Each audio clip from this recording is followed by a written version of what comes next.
राधे राधे, जय श्री कृष्णा। आइए आज हम होली के बाद आने वाली भाई दूज की व्रत कथा सुनते हैं। अगर आप होली के बाद वाली भाई दूज का व्रत करते हैं तो आपको व्रत और पूजन के साथ कथा भी सुननी चाहिए। आइए अब हम भाई दूज की व्रत कथा सुनते हैं। एक बार एक गांव में 7 भाइयों की एक बहन थी। वह हर साल होली के बाद भाई दूज का व्रत करती थी और अपने भाइयों की लंबी उम्र की दुआ मांगती थी और व्रत करती थी और मायके में जाकर व्रत खोलती थी।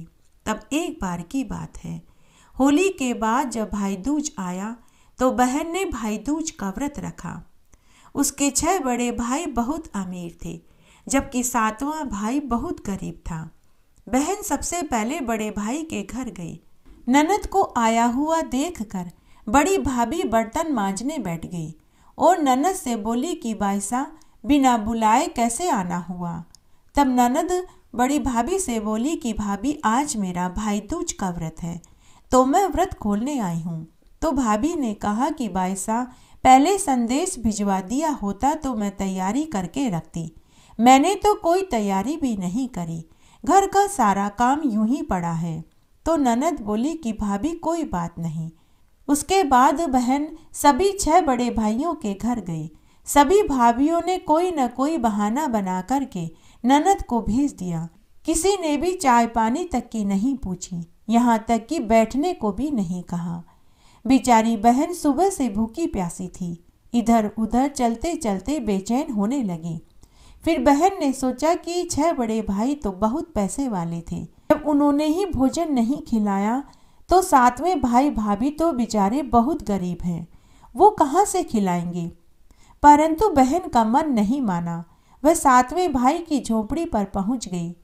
ननद बाई को आता हुआ देखकर 7वीं भाभी बहुत खुश हुई। उसने ननद को बैठने के लिए चारपाई पर दरी बिछाई, पीने को शीतल पानी दिया। 7वें भाई भाभी के बकरी थी। भाभी ने बकरी का दूध निकाल करके गर्म किया और उसमें खूब सारी चीनी डाल करके गरम गरम बकरी का दूध पीने के लिए दिया। ननद सुबह से भूखी थी, दूध पीते ही उसे तृप्ति मिल गई। फिर 7वीं भाभी ने ननद से पूछा कि बाईसा, आज कैसे आना हुआ। ननद ने कहा कि भाभी, आज मेरा भाई दूज का व्रत है, मैं व्रत खोलने आई थी। तब 7वीं भाभी ने गरम गरम रोटी, दाल और हलवा बनाया और अपनी ननद को भोजन खिलाया। भोजन खिलाने के बाद एक ब्लाउज का कपड़ा 10 रुपए और 5 किलो गेहूं दिए और बोली कि बाईसा, मेरे पास तो बस इतना ही है। ननद बोली कि भाभी, ये तो बहुत है। और फिर बहन ने अपने भाई की सलामती के लिए दुआएं मांगी। बोली कि मेरे भाई का घर अन्न धन के भंडार से भर जाए। फिर वह वहां से अपने ससुराल की ओर चल दी तो रास्ते में उसके 7वें भाई की बंजर जमीन आई। बहन ने अपने गेहूं में से कुछ मुट्ठी गेहूं भाई की बंजर जमीन के ऊपर डाल दिए और भगवान से प्रार्थना करने लगी कि हे ईश्वर, मेरे भाई की जमीन पर अच्छी फसल हो जाए। इस तरह बहन वापस घर आ गई। उधर छोटे भाई की बंजर जमीन एक ही रात्रि में उपजाऊ हो गई। उसकी जमीन पर गेहूं की बालियां हो गई और उस साल उसकी बहुत अच्छी फसल हुई। छोटे भाई के खूब ठाट बाट हो गए। उधर 6 बड़े भाइयों की फसल जलकर राख हो गई। जब 6 बड़ी भाभियों को पता चला कि छोटी 7वीं देवरानी के बहुत अच्छी फसल हुई है और वह बहुत पैसे वाली हो गई, तब 6 बड़ी भाभियों ने अपने अपने पतियों से कहा कि आपकी बहन भाई दूज पर आई थी, उसी ने कोई काला जादू किया होगा जो हमारी फसल जल गई और 7वें भाई की बंजर जमीन पर अच्छी खेती हुई। हो न हो उसी ने कोई काला जादू किया होगा, आप उसको मार के आइए। जब 6 बड़े भाई अपनी बहन को मारने पहुंचे, उस दिन बहुत बरसात हो रही थी। उस दिन भी होली के बाद की भाई दूज थी। बहन के घर छोटा भाई व भाभी पहले से ही मिठाई कपड़े लेकर पहुंच गए थे। बहन भाई दूज का व्रत खोल रही थी और वह दुआएं दे रही थी कि हे ईश्वर, मेरे 7 भाइयों की उम्र लंबी करना, मेरे 7 भाई खूब तरक्की उन्नति करें, उनका घर कारोबार खूब फले फूले। बाहर खड़े उसके 6 भाई अपनी बहन की बातें सुन रहे थे। उन्होंने सोचा कि हमारी बहन तो हमारे लिए दुआएं मांग रही है और हम अपनी पत्नियों के बहकावे में आकर अपनी बहन को ही मारने चले आए। आज अगर हम अपनी बहन को मार देते तो अनर्थ हो जाता, हमारा तो सत ही भ्रष्ट हो जाता। माता पिता को बैकुंठ में जाकर हम क्या जवाब देते। वे वापस घर आए और अपनी अपनी पत्नियों को डांटने लगे और पूरी सच्चाई उनसे पूछने लगे। तो उन्होंने बताया कि साल भर पहले आपकी बहन भाई दूज पर व्रत खोलने आई थी, लेकिन हमने उनका व्रत नहीं खुलवाया। भगवान ने हमें उसी की सजा दी है। जब भाइयों ने यह सुना तो उन्हें बहुत दुख हुआ। जब साल भर बाद दोबारा भाई दूज का त्योहार आया तो सभी 6 बड़े भाई अपनी बहन को व्रत खुलवाने के लिए उसके घर गए और बोले कि बहन हमारे साथ घर चलो और भाई दूज का व्रत खोल लो। 6 बड़े भाई अपनी बहन को लेकर घर आए। बहन के सामने भोजन की 7 थालियां रखी थी। बहन ने सभी 7 थालियों में से थोड़ा थोड़ा भोजन लेकर अपना व्रत खोला और अपने सभी 7 भाइयों की सलामती की ईश्वर से दुआ मांगी, जिससे अब की बार सभी 7 भाइयों की खूब अच्छी फसल हुई। जिस घर में बहन बेटियों की इज्जत होती है, बहन बेटियों को उनका हक दिया जाता है, उनका घर खूब फलता फूलता है। उनके घर में अन्न धन के भंडार भरे रहते हैं। इसलिए कभी भी बहन बेटी का हिस्सा नहीं मारना चाहिए, उन्हें उनका हक जरूर देना चाहिए। आइए अब हम भाई दूज की दूसरी कथा सुनते हैं। एक गांव में एक बुढ़िया माई के एक बेटा और एक बेटी थी। बेटी की शादी हो चुकी थी। उसकी शादी के बाद जब पहली होली आई और होली के बाद जब भाई दूज का त्योहार आया तो बुढ़िया का बेटा अपनी माँ से बोला कि माँ, मैं बहन के ससुराल जाकर तिलक करा के आऊँगा। बुढ़िया माई ने अपने बेटे से कहा कि बेटा हम बहुत गरीब हैं, तो बहन के लिए क्या लेकर जाएगा? अगर खाली हाथ जाएगा तो उसके सास ससुर और देवर जेठ तेरी बहन को ताना मारेंगे। तो बुढ़िया का बेटा बोला कि माँ, मेरे पास कुछ रुपए हैं, मैं बहन के लिए गुड़ ले जाऊंगा। इस तरह भाई गुड़ लेकर अपनी बहन के ससुराल जाने लगा। तब रास्ते में नदी आई। जब वह नदी पार करने लगा तो बीच नदी में पहुंचते ही नदी ने बुढ़िया के बेटे से कहा कि मैं तुझे डुबोऊंगी। बुढ़िया का बेटा बोला कि मैं अपनी बहन से तिलक कराने जा रहा हूँ, जब मैं वापस आ जाऊं तो आप मुझे डुबो देना। इस तरह वह नदी पार करके आगे निकल गया। आगे जाने पर घना जंगल आया। तभी वहां एक सांप आ गया। सांप ने भाई से कहा कि मैं तुझे डसूंगा। बुढ़िया के बेटे ने सर्प से कहा कि मेरी बहन का आज भाई दूज का व्रत है, मैं अपनी बहन से तिलक करवाने जा रहा हूँ। मेरी बहन ने अभी तक अन्न जल ग्रहण नहीं किया होगा, इसलिए मैं उससे तिलक करा लूँ, उसे भोजन करा दूँ, इसलिए मैं उससे तिलक कराने जा रहा हूँ। फिर जब मैं वापस आऊँगा तो आप मुझे खा जाना। उसके बाद वह वहाँ से भी आगे चल दिया। थोड़ा आगे जाने पर उसे एक शेर मिला। शेर ने बुढ़िया के बेटे से कहा कि मैं तुझे खाऊंगा। तब बुढ़िया के बेटे ने शेर से कहा कि आज मेरी बहन का भाई दूज का व्रत है, उसने आज व्रत रखा है, वह सुबह से भूखी प्यासी होगी। मैं अपनी बहन से तिलक करवाने जा रहा हूँ, जब मैं तिलक करवा के वापस लौटूं तो आप मुझे खा जाना। इस तरह 3 बार मृत्यु से बचता हुआ वह अपनी बहन के ससुराल पहुंचा। उस समय उसकी बहन सूत काट रही थी। भाई ने बहन को आवाज लगाई, लेकिन बहन ने कोई जवाब नहीं दिया। 2-3 बार आवाज देने पर भी जब बहन नहीं उठी तो भाई मन ही मन सोचने लगा कि मेरी बहन तो अब पैसे वाली हो गई है, मेरी आवाज भी नहीं सुन रही है। जैसे ही भाई वापस मुड़ने लगा, उधर बहन का सूत का तार जुड़ गया। वह उठकर भाई के पास आई और बोली कि भाई, सूत का तार जुड़ ही नहीं रहा था। अगर टूटे तार में उड़ते हैं तो भाई का अपशकुन होता है, इसीलिए मैं शगुन मना करके उठी हूँ। फिर बहन अपने भाई को लेकर घर आई और पाटे पर बैठाया, तिलक लगाया, रक्षा सूत्र बांधा और आरती करी। पूरे समय भाई दुखी बैठा था। बहन ने भाई से दुखी होने का कारण पूछा तो भाई ने बहन को पूरी बात बता दी। तब बहन बोली कि भाई तू यहीं बैठ, मैं कुएं से पानी लेकर आती हूँ। मैं अपने परिंदे का पानी भर दूँ, फिर मैं तेरे साथ तुझे छोड़ने घर तक चलूँगी। बहन कुएं पर पानी भरने गई तो उसने कुएं पर एक बुढ़िया माई को बैठे देखा। बहन ने बुढ़िया को अपने भाई वाली बात बताई तो बुढ़िया माई बोली कि तेरे पूर्व जन्म के कर्मों का फल तेरे भाई को भुगतना पड़ रहा है। फिर बहन ने बुढ़िया माई से इसका समाधान पूछा। बुढ़िया माई ने बहन को इसका पूरा समाधान बताया। तब बहन मांस का लोथड़ा, दूध का कटोरा व चूंदड़ी की साड़ी लेकर अपने भाई से बोली कि भाई चलो, मैं तुम्हें घर तक छोड़ने चलती हूँ। तब सबसे पहले शेर मिला। बहन ने शेर के सामने मांस का लोथड़ा डाल दिया। सांप ने मांस खाया और चला गया। आगे जाने पर जहरीला सर्प मिला। बहन ने उसके सामने कच्चे दूध का कटोरा भरकर रख दिया। नाग ने दूध पिया और वह भी चला गया। आगे जाने पर नदी आई। बहन ने नदी को चूंदड़ी उड़ा दी। इस तरह दोनों बहन भाई नदी पार करके आगे चले गए। उसके बाद बहन अपने भाई को लेकर घर पहुंची। एक रात्रि वह अपनी माँ और भाई के साथ रही।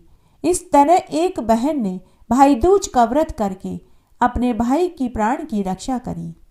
आइए अब हम भाई दूज की एक अन्य कथा सुनते हैं। एक गांव में एक बहन के दो भाई थे। सबका विवाह हो चुका था। बहन भाई दूज का व्रत करती थी।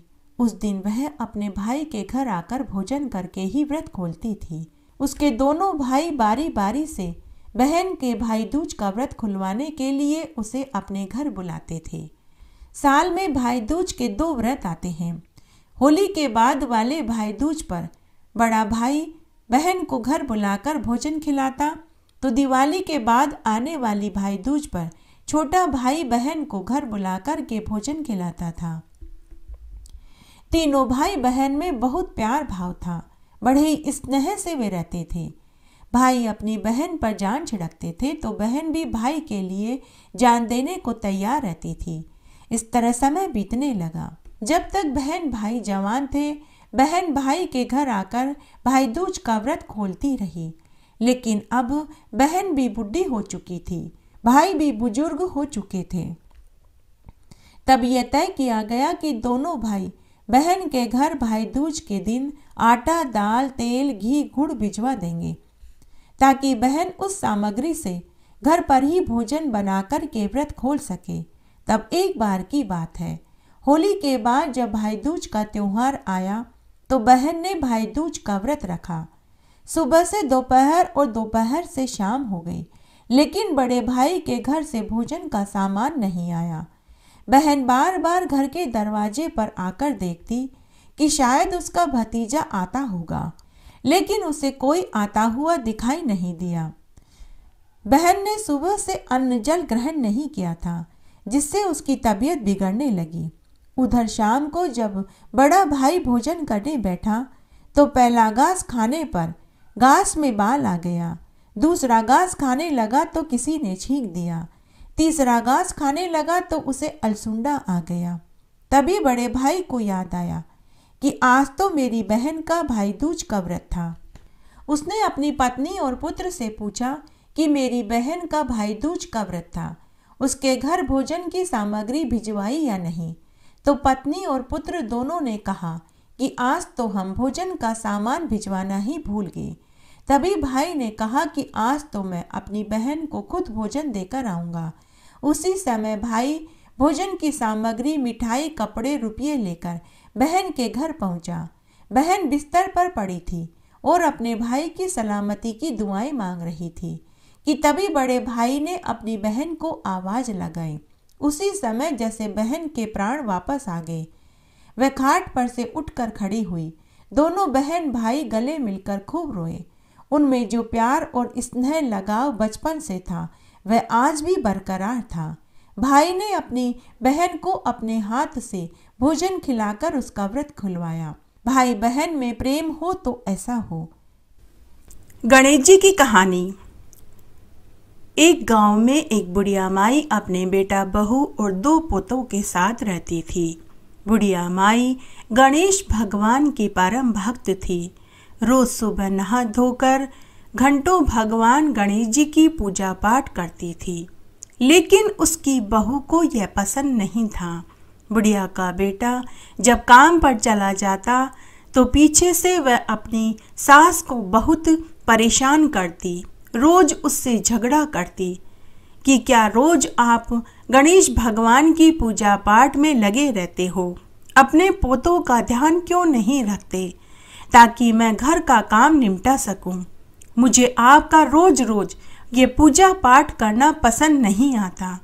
रोज रोज के कलेश से बुढ़िया माई दुखी हो गई। तब एक दिन बुढ़िया ने अपने मन की बात अपनी पड़ोसन सहेली को बताई तो उसकी सहेली बोली कि अरे बहन, यह तो घर घर की कहानी है। मेरी मान, तू अपनी रोटी पानी लेकर गांव के गणेश मंदिर में चली जाया कर, वहीं पूरा समय अपनी पूजा पाठ किया कर, वहीं चबूतरे पर बैठकर भोजन कर लिया कर और वहीं आराम करके संध्या को ही घर आया कर। और अपने बेटा बहू से कह दे कि गांव में सत्संग हो रहा है, मैं वहां जा रही हूँ, किसी को क्या पता चलेगा। बुढ़िया माई को अपनी सहेली का सुझाव अच्छा लगा। वह घर आई और अपने बेटा बहू से बोली कि गांव में सत्संग चल रहा है, मैं रोज वहां जाया करूंगी, सुबह की रोटी पानी अपने साथ ही ले जाऊंगी और वहीं खा लूंगी, शाम को ही घर आऊंगी। तो बेटा अपनी माँ से बोला कि माँ ठीक है, जैसा तुझे ठीक लगे तू वैसा कर ले। बहू उस समय कुछ नहीं बोल पाई। अब बुढ़िया माई रोज नहा धोकर गांव के गणेश मंदिर में चली जाती और शांति से वहीं बैठकर पूजा पाठ करती, वहीं चबूतरे पर बैठकर अपनी रोटी खा लेती और वहीं सो जाती और शाम को घर आ जाती। अब पीछे से बहू अपने माता पिता और भाई बहनों को घर पर बुलाकर उन्हें तरह तरह के व्यंजन बना कर के खिलाने लगी और शाम होने से पहले उसके पीहर वाले वापस अपने घर चले जाते।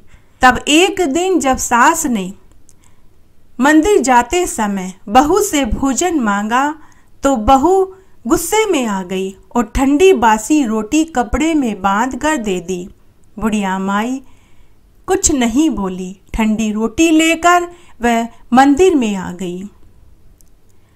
बुढ़िया माई जब भी पूजा करती तो गणेश भगवान से कहती कि हे गणेश भगवान, मेरी बहू को सद्बुद्धि दो, मेरे बेटे और पोते खूब तरक्की उन्नति करें, मेरा घर हमेशा धन धान्य से भरा रहे, मेरे घर पर कभी कोई विपत्ति न आने पावे। अब बहू रोज अपनी सास को रात की ठंडी बासी रोटी कपड़े में बांध कर के देने लगी और खुद पीछे से स्वादिष्ट व्यंजन बना बनाकर अपने मायके वालों को खिलाती और खुद खाती। तब गणेश भगवान ने सोचा कि मेरी भक्त रोज ठंडी बासी रोटी खाती है और उसकी बहू रोज अपनी सास के पीछे से तरह तरह के व्यंजन बना करके अपने मायके वालों को खिलाती है और खुद भी खाती है।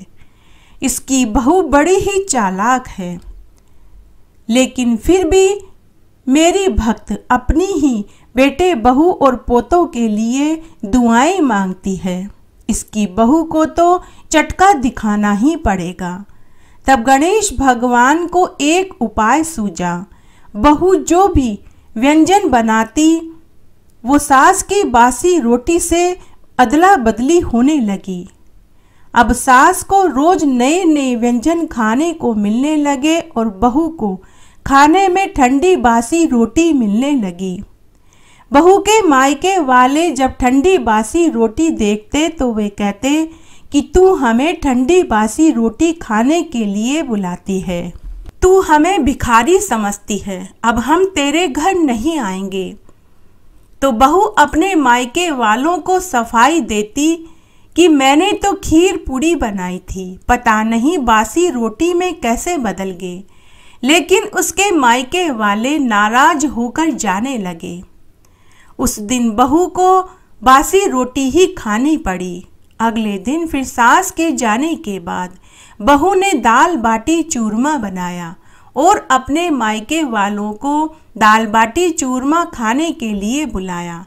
जैसे ही मायके वाले दाल बाटी चूरमा खाने के लिए बर्तन खोलकर देखा तो दाल बाटी चूरमे की जगह उन्हें बासी रोटी और कांदा मिला। बहू के आश्चर्य का ठिकाना नहीं रहा। उसके मायके वाले फिर नाराज होकर चले गए और उससे बोले कि तू झूठ बोलती है, तूने दाल बाटी चूरमा नहीं बनाया, तू हमें भिखमंगा समझती है जो हमें बासी रोटी खाने के लिए बुलाती है। अब हम तेरे यहाँ कभी नहीं आएंगे। उधर सास जब भोजन खाने के लिए बैठी, उसने भोजन की कपड़े की पोटली खोल कर देखा तो उसमें दाल बाटी चूरमा निकला। सास को समझ ही नहीं आ रहा था कि कैसे आजकल उसकी बहू उसे नए नए व्यंजन बनाकर के दे रही है। सास ने सोचा कि मैं रोज सत्संग का नाम लेकर घर से बाहर आ जाती हूँ, इसीलिए शायद बहू मुझसे खुश रहती है। तब बुढ़िया माई ने सोचा कि चलो कोई बात नहीं, रोज रोज घर में जो क्लेश होता था वो भी शांत हो गया और बहू भी मुझसे खुश है और मुझे भी गणेश जी की पूजा करने का पूरा समय मिल जाता है। अब और मुझे क्या चाहिए। तब एक दिन बुढ़िया माई की बहू ने अपने पति से व्यंजनों का बासी रोटी में बदल जाने वाली बात बताई और कहा कि आपकी माँ कोई जादूगरनी है, कोई टोने टोटके जानती है, वो ही यह सब कुछ कर रही है। तो बुढ़िया माई का बेटा अपनी पत्नी से बोला कि भला मेरी माँ ऐसा क्यों करेगी।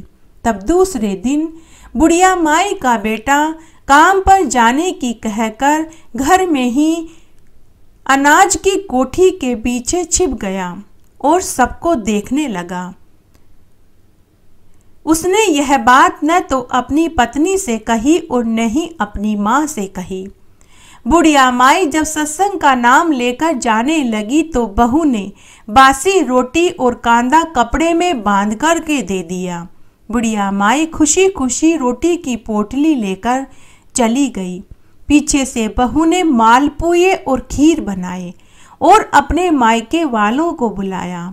जैसे ही वे भोजन करने बैठे और बर्तनों को खोला तो मालपुए की जगह बासी रोटी और खीर की जगह कांदा पड़ा हुआ मिला, क्योंकि बहू ने उस दिन अपनी सास को बासी रोटी और कांदा ही पोटली में बांध कर के दिया था।